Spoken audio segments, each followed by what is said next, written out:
ओम नमो भगवते वासुदेवाय।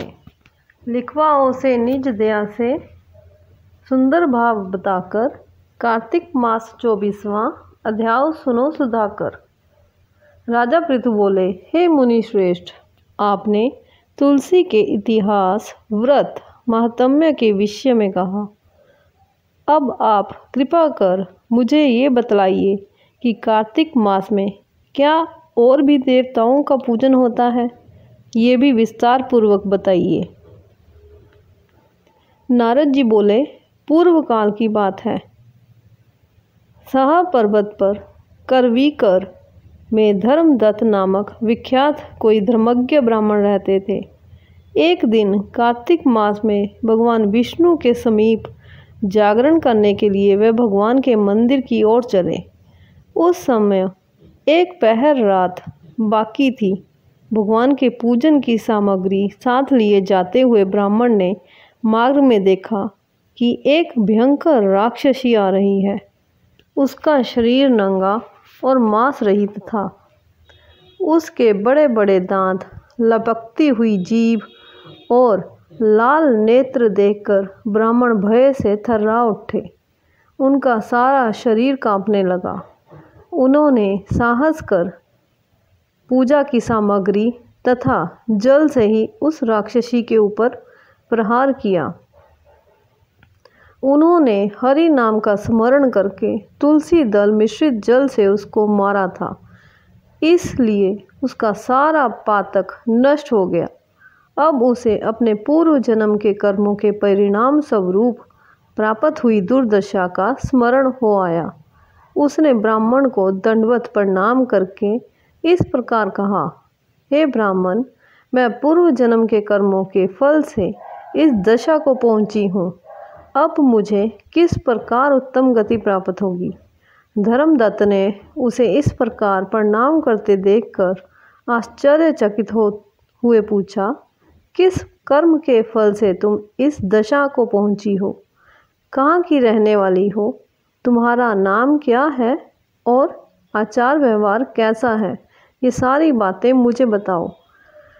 उस राक्षसी का नाम कलह था। कलह बोली, ब्राह्मण, मेरे पूर्व जन्म की बात है। सौराष्ट्र नगर में भिक्षुक नामक एक ब्राह्मण रहते थे। मैं उनकी पत्नी थी।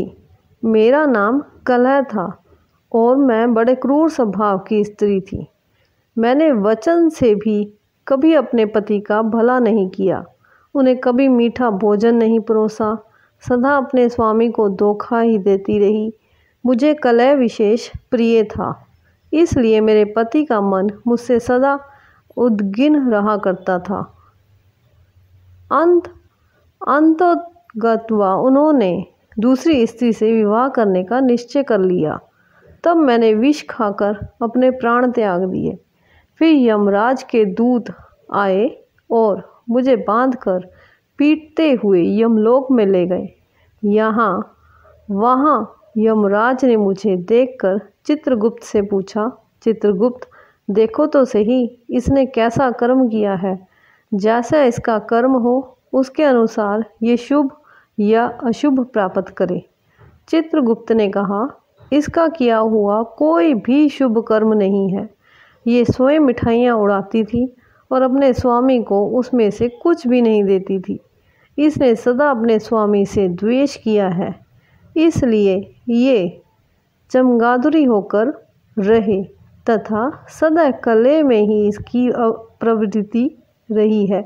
इसलिए ये विष्टा भोजी सुक्री की योनि में रहे। जिस बर्तन में भोजन बनाया जाता है उसी में ये सदा अकेली खाया करती थी। अतः उसके दोष से ये अपनी ही संतान का भान करने वाली बिल्ली हो। इससे अपने पति को निमित्त बनाकर आत्मघात किया है। इसलिए यह अत्यंत निंदनीय स्त्री प्रेत के शरीर में भी कुछ काल तक अकेली ही रहे। इसे यमदूतों द्वारा निर्जल प्रदेश में भेज देना चाहिए। वहाँ दीर्घ काल तक ये प्रेत के शरीर में निवास करे। उसके बाद ये पापिनी शेष 3 योनियों का भी उपभोग करेगी। कलह ने कहा, विप्रवर, मैं वही पापी निकल आया हूँ।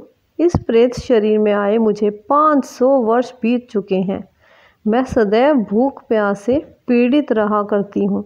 एक बनिए के शरीर में प्रवेश करके मैं इस दक्षिण देश में कृष्णा और वेणी के संगम तक आई हूँ।